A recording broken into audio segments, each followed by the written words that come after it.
C'est bien la Bari Télévision que vous suivez. Bonsoir et bienvenue à son édition du soir. Les titres. La journée culturelle des enfants qu'organise le groupement des sœurs Ibadur Rahman est à sa 6e édition. C'est le musée national Boubou Hama qui a servi de cadre pour cette cérémonie. La lumière sera faite sur les 400 milliards annoncés par l'ancien président Tandja Mamadou. Le parquet a ouvert une enquête sur cette affaire, dossier à suivre dans ce journal.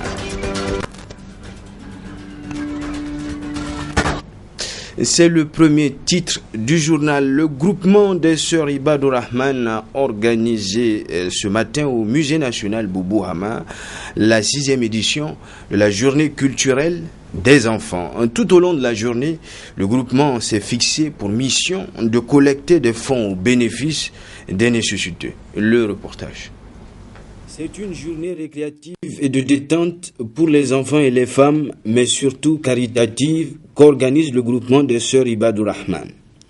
Objectif, collecter des fonds pour le fonçage des puits au bénéfice des plus démunis, et ce n'est pas tout. Notre groupement féminin des sœurs Ibadur Rahman a vu le jour le 30 octobre 2008. Il s'agit d'une association à but non lucratif avec comme objectif l'appui à la formation et à l'éducation islamique, le développement des échanges et des liens de solidarité entre les femmes, l'assistance sociale, appui et soutien aux femmes et enfants démunis, le développement de la culture islamique, le fonçage de puits neufs pour la réhabilitation de ceux existants déjà, mais dont l'état se dégrade pour les populations nécessiteuses. Les oulémas et les officiels n'ont pas manqué d'inciter le public à œuvrer pour l'amélioration des vies des nécessités à l'occasion de la 6e édition de la journée des enfants musulmans. Il a été demandé au Messaïd sallallahu alayhi wa sallam quelle est la meilleure des aumônes. Il a répondu sallallahu alayhi wa sallam, c'est celle qu'on aura faite alors qu'on est au plein de la forme, dans la santé. N'attendons pas, poursuit le Messaïd sallallahu alayhi wa sallam, que l'âme arrive à notre gorge et que nous commencions à gargariser pour dire que telle chose est pour un tel, telle autre est pour tel autre, alors que de toutes les façons, nous n'allons pas l'emporter dans la tombe. Lorsque meurt le fils d'Adam, toutes les bonnes actions s'arrêtent sauf 3. Et il cita parmi elles Sadakatum Jariya, c'est-à-dire une aumône qui perdure comme le fonçage des puits. C'est pourquoi nous vous encourageons vivement pour votre contribution à faciliter l'accès à l'eau potable en milieu rural, notamment l'eau, source de vie et moyen de purification, condition obligatoire à l'accomplissement du 2e pilier de l'islam, j'ai nommé la prière. Pour une journée récréative, c'en est une, parce que les enfants et les élèves de l'école Ibadur Rahman ont égayé le public par des chants religieux, des sketchs, et même les enfants sourds-muets ont par des démonstrations de prière étonné l'assistance. L'idée, c'est que l'imam fasse des signes ou la dent par un foulard au moment de la prosternation. En 5 éditions, le groupement des sœurs Ibadur Rahman a financé et supervisé le fonçage de 10 puits dans plusieurs localités et construit des classes à Niamey. L'affaire dite des 400 milliards que l'ancien président Tandja Mamadou avait annoncé dans un enregistrement sonore, décidément, la lumière sera faite Une enquête préliminaire est ouverte. Les Nigériens attendent impatiemment de connaître la suite de cette affaire. Affaire 400 milliards, c'est un dossier de la rédaction signé Hassan Saleh Mustafa. Elle répondit, elle continue à défrayer l'actualité. C'est l'affaire des 400 milliards de francs CFA que l'ancien président de la République Tanja Mamadou aurait laissé après le coup d'État du 18 février 2010.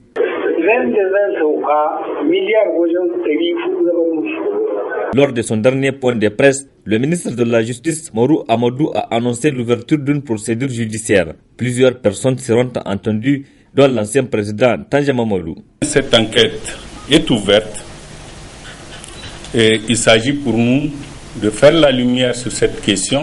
Ce ne sera pas moins de 40 personnes, entre personnalités hauts fonctionnaires, qui seront entendues. L'enquête préliminaire suit son cours normal.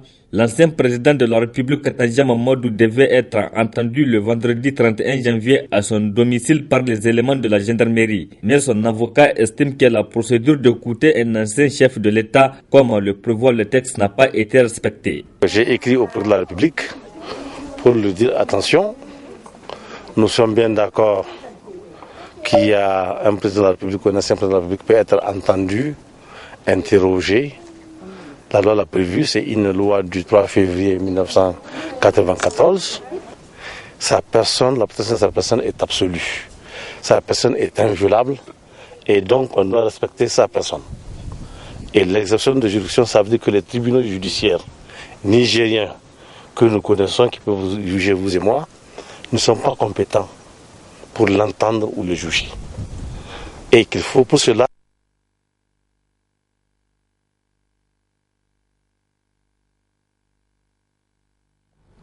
des problèmes avec l'élément. Certainement que nous y reviendrons plus en détail. Avec les derniers événements survenus, notamment ceux concernant les journalistes et les acteurs de la société civile, on peut être en droit de se demander s'il n'y a pas encore au Niger des gens qui mettent en question la valeur de la liberté d'expression au sein de la société, prétextant qu'elle menace la stabilité. Dossier du contour de la liberté d'expression signé Issa Hamidou Mayaki. Les résultats d'une enquête d'opinion réalisée par Afrobaromètre montrent que 66% des Nigériens préfèrent la démocratie à toute autre forme de gouvernement. Le président de la République, en se référant à ce sondage, semble se féliciter du fait que ses concitoyens, dans une très large proportion, s'inscrivent résolument dans le processus démocratique en cours dans notre pays. Comme en s'appuyant sur ces données fournies par Afrobaromètre, le président de la République semble également se réjouir énormément de cette vive adhésion des uns et des autres aux valeurs défendues par la démocratie actuelle, c'est-à-dire telles que présentement menées sous son régime de la 7e République. Soit. Mais quoi qu'en soit la satisfaction que le président de la République est arrivé à en tirer, une chose est tout de même sûre.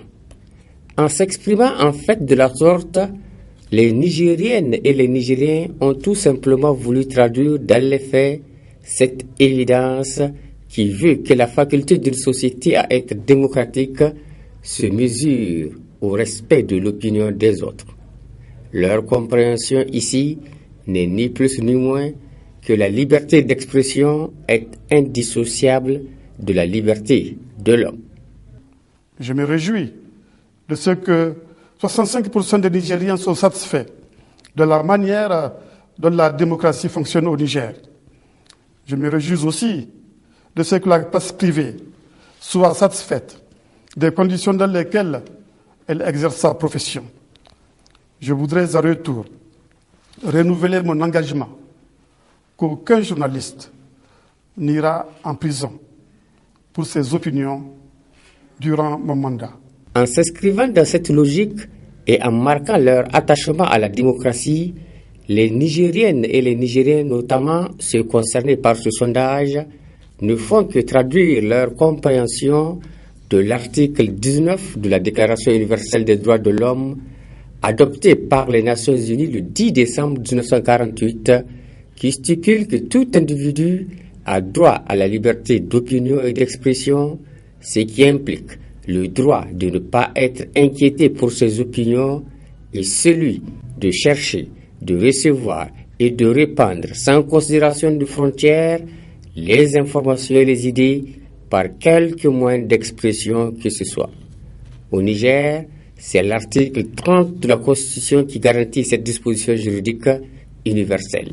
Aujourd'hui, c'est pratiquement le pouvoir qui se met dans une position de se mettre à violer les lois de la République, à violer la Constitution que notre peuple s'est librement donnée.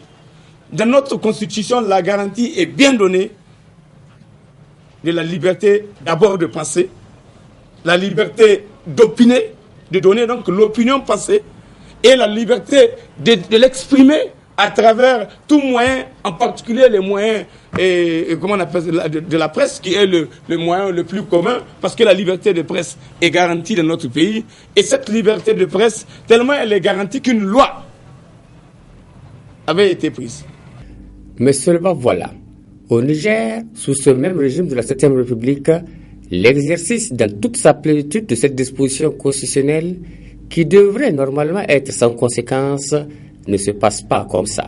On avait été convoqué par la PJ suite à la publication d'un article qui est paru dans le numéro du vendredi 17 du quotidien L'Enquêteur. L'article était intitulé Congrès chaud de Lomala. Mais en fait, c'est que les phrases qui étaient imprimées, c'était deux bouts de phrases dans lesquelles on avait dit que le régime n'avait pas... Les militants les plus hargnés de Lomala pensaient que le régime n'avait pas plus d'1 an à régner. Effectivement, on avait conclu en disant que l'homme propose, Dieu dispose. Donc suite à cela, nous avons été convoqués à la PJ et poursuivis sous le chef d'inculpation de complot contre la sûreté de l'État et recel de malfaiteurs. Les dénonciations, c'est tout à fait normal, c'est pour redresser les choses. Et nous allons continuer à le faire. Notre travail tel que nous devons le faire, nous allons le faire sans souci, il n'y a pas de problème. Mais l'important ici, tous ceux qui nous ont en tant que mouvement citoyen, nous sommes un mouvement responsable. Et de ce point de vue, tout ce que nous disons, il est cadré, nous connaissons l'état de droit, nous connaissons ses exigences. Et c'est pourquoi nous inscrivons toutes nos actions là-dessus. J'avais expliqué dans mon débat que le chef de l'État avait promis un puits à une femme de la région de Tawa. Donc c'est des informations justement que nous avons entendues par-ci par-là. Donc on me demande d'apporter des preuves. Quels que soient les motifs qu'ils arrivent à invoquer, ceux qui se prononcent contre la liberté d'expression n'ont tout simplement pas à l'esprit la dignité des citoyens de leur propre pays. Mais en se comportant de la sorte contre la liberté d'expression, ces derniers ne chercheraient plutôt qu'à assurer la protection de la caste au pouvoir. Jusqu'à preuve du contraire, dans ce pays, d'ailleurs, plus que jamais, le régime actuel, la corruption dans le cadre de ce régime actuel, le détournement dans le cadre de ce régime actuel, on n'a jamais connu autant comme on le connaît aujourd'hui.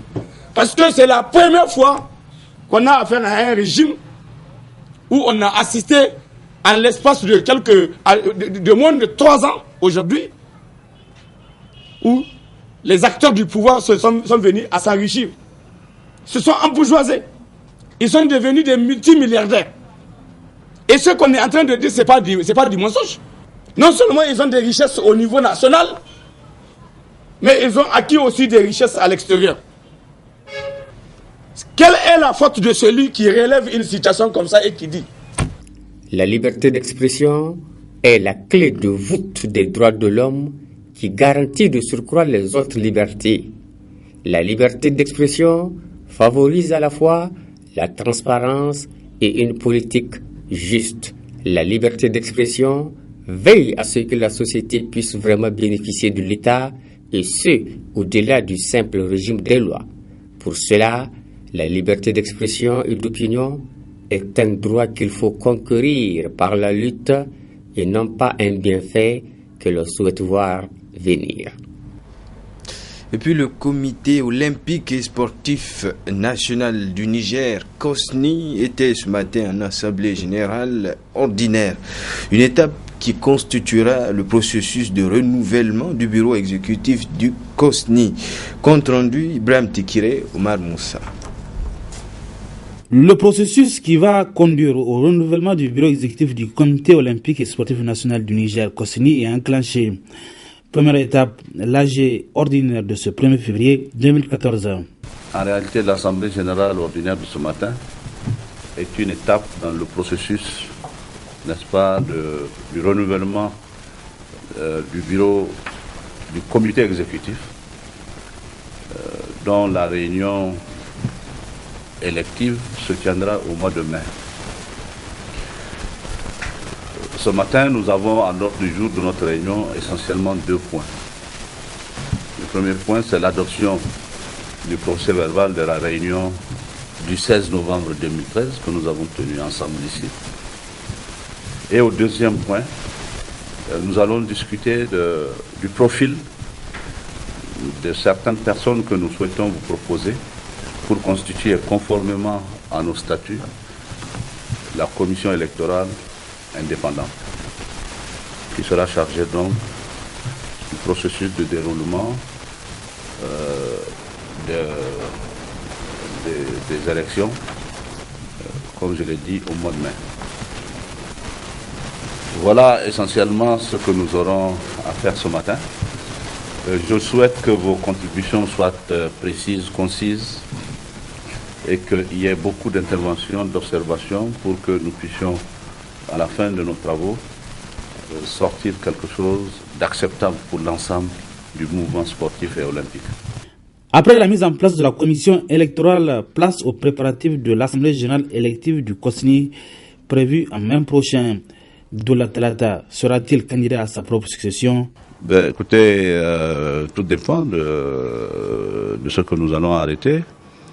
Sur le plan des principes, aujourd'hui, je ne peux rien vous dire de sûr. Mais peut-être qu'à 90%, on peut considérer que je vais peut-être demander à mes amis de pouvoir être reconduit s'ils me font confiance. Candidat à sa propre succession aux commandes de la maire des fédérations, le président Talata aura-t-il un adversaire? En tout cas, au vu de certains indicateurs qui sont à sa faveur, le président Doula Talata passera haut la main à la présidence du COSNI. Wait and see en mai prochain. C'est la fin de cette édition d'information. Merci de l'avoir suivi. Très bonne suite de programmes sur Labari Télévision. Au revoir.